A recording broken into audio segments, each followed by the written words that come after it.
আসসালামু আলাইকুম। আমি doctor Naimul Kibria, BHMS Bangladesh homeopathy medical college, BHMS রোকেয়ান ইসলাম হোমিওপ্যাথিক মেডিকেল কলেজ, উচ্চতর প্রশিক্ষণপ্রাপ্ত গর্ভ ও গর্ভবতী মায়ের পরিচর্যা। আমরা বলতেছিলাম চোখের সমস্যা নিয়ে। চোখের সমস্যার বিভিন্ন সমাধান বলতে বলতে আমরা গত ভিডিওতে বলতেছিলাম চোখের পাতার বিভিন্ন সমস্যার কিভাবে সমাধান করা যায়। আজকে আমরা বলবো চোখের পুঁজ সংশয় বা পুঁজ তৈরি হয়ে বা পুঁজ বাইর হইলে তখন আমরা হোমিওতে কিভাবে সমাধান করতে পারি, কি কি সমাধান হোমিওতে আছে। তো এই পর্যায়ে আমরা বলবো, স্বাভাবিকভাবে আমরা যে বিষয়টা বলি যে কেউ আমাদের এই ভিডিওগুলো থেকে নিজে ওষুধ প্রয়োগ করবেন না, অবশ্যই একজন ভালো হোমিওপ্যাথি ডাক্তারের পরামর্শে ওষুধ খাবেন। কারণ পুঁজ সঞ্চয় হওয়া নিয়ে আমাদের এখানে আমরা অন্তত 20টা মেডিসিন বলবো। তো অতএব এই 20টা মেডিসিন আবার এগুলাই ফিক্সড না, এছাড়াও মেডিসিন আছে যদি লক্ষণ ভিন্ন হয়। এই জন্য কেউ নিজে ওষুধ প্রয়োগ করার চিন্তা করবেন না, অবশ্যই একজন ভালো ডাক্তারের পরামর্শ নেবেন। এবং কেউ যদি চায় আমাদের থেকে চিকিৎসা নিতে পারে, আমাদের অনলাইন ও অফলাইনে চিকিৎসার ব্যবস্থা আছে। তো এই পর্যায়ে আমরা যে বিষয়টা বলবো সেটা হচ্ছে, যদি কারোর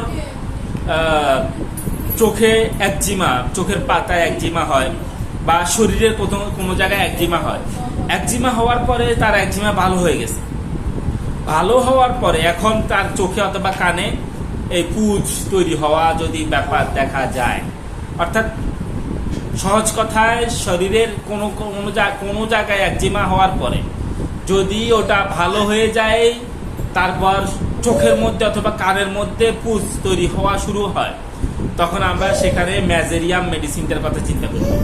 অর্থাৎ একজিমা চাপা পড়ে, অর্থাৎ এখানে যদি ভালো হইতো তাহলে তো আর ভিন্ন আরেকটা আসতো না, ভিন্ন আরেকটা আসছে মানে চাপা পড়ছে। এই জন্য একজিমা চাপা পড়লে আমরা যদি এরকম কানে পুঁজ এবং চোখে পুঁজ হয়, কানে পুঁজ বা চোখে পুঁজ হয়, তা আমরা বুঝবো একজিমাটা চাপা পড়ছে, তখন আমরা ম্যাজেরিয়ামের কথা চিন্তা করব। এরপরে আমরা বলবো যাদের চোখে এরকম পুঁজ হয়েছে, এখন এই পুঁজের সমস্যাটা গড়ে থাকলে বৃদ্ধি, সে যতক্ষণ গড়ে থাকে তখন এই সমস্যাগুলো বেশি থাকে। কিন্তু যদি সে বাইরে ঘুরে বেড়ায় বাইরে থাকে, তখন তার এই সমস্যাগুলো এত কষ্ট দেয় না তাকে। এই গড়ে বৃদ্ধি, বাইরে উপশম, এই সিস্টেম থাকলে আমরা এদের জন্য আর্জেন্ট নাইট মেডিসিনটার কথা চিন্তা করবো, আর্জেন্ট নাইট।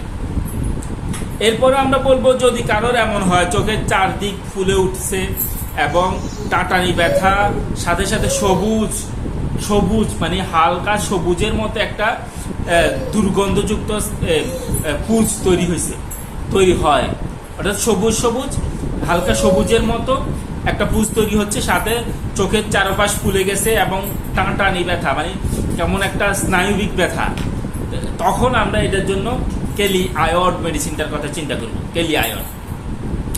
এরপরে আমরা দেখি চোখের ক্ষত হইতে দুর্গন্ধ পুঁজ বাইর হওয়া এবং সাথে সাথে এদের দেখা যায়, এই ধরনের পেশেন্টের দেখা যায় পায়খানা রাস্তার মধ্যেও এই ফাটা গা থাকে। এই ফাটা গার সাথে সাথে যদি চোখের মধ্যে দুর্গন্ধযুক্ত পুঁজ তৈরি হয়, তখন আমরা এখানে সিপিলিনাম মেডিসিনটার কথা চিন্তা করব, সিপিলিনাম। এরপরে আমরা বলবো যদি এমন হয় যে চোখের এই সাদা যেই অংশটা, এই সাদা অংশের মধ্যে যদি পুঁজ তৈরি হয়, এই সাদা অংশের মধ্যে চোখের যেই চারপাশে যে একটা সাদা অংশে যদি পুঁজ তৈরি হয়, এই একটা সবুজা পুঁজ তৈরি হয়, সবুজের মতো পুঁজ তৈরি হয়, তখনও আমরা কেলি আয়োডের কথা চিন্তা করব, এই ব্যথা বা এই টাটানি ব্যথা বা চারদিক ফুলা এই ব্যাপারটা না থাকলেও। এরপরে আমরা বলবো যদি চোখ লাল হয় কিন্তু লাল হয় না কিন্তু পিচুটি হয়, অর্থাৎ পিচুটি তো বোঝেন, কেতর অনেকে বলেন, এই পিচুটি অথবা কেতর হইলে কিন্তু চোখ লাল না, চোখ স্বাভাবিক, তখন আমরা কেলিমিউরের কথা চিন্তা করি, কেলিমিউর। এরপরে আমরা দেখি যদি সদ্য ভূমিষ্ঠ শিশুর চোখে এই পুঁজ তৈরি হয় বা চোখ উঠে কেতর হয়, তখন আমরা এই সদ্য পিসুত শিশুর জন্য ফালসিটিলা মেডিসিনটার কথা চিন্তা করি, ফালসিটিলা। এবং এই শিশুর যদি ফালসিটিলাতে যদি তার আরোগ্য না আসে, তখন আমরা আর্জেন্ট নাইট মেডিসিনটার কথা চিন্তা করব। ফালসিটিলা আরোগ্য না আসলে আর্জেন্ট নাইট। এবং এই চোখ পিছুটি দ্বারা যদি আক্রান্ত হয়ে যায় শিশুর, তখন বলা হয় যে এই স্তনের দুগ্ধ দ্বারা এই চোখ পরিষ্কার করলে এটা চোখের জন্য ভালো হয়।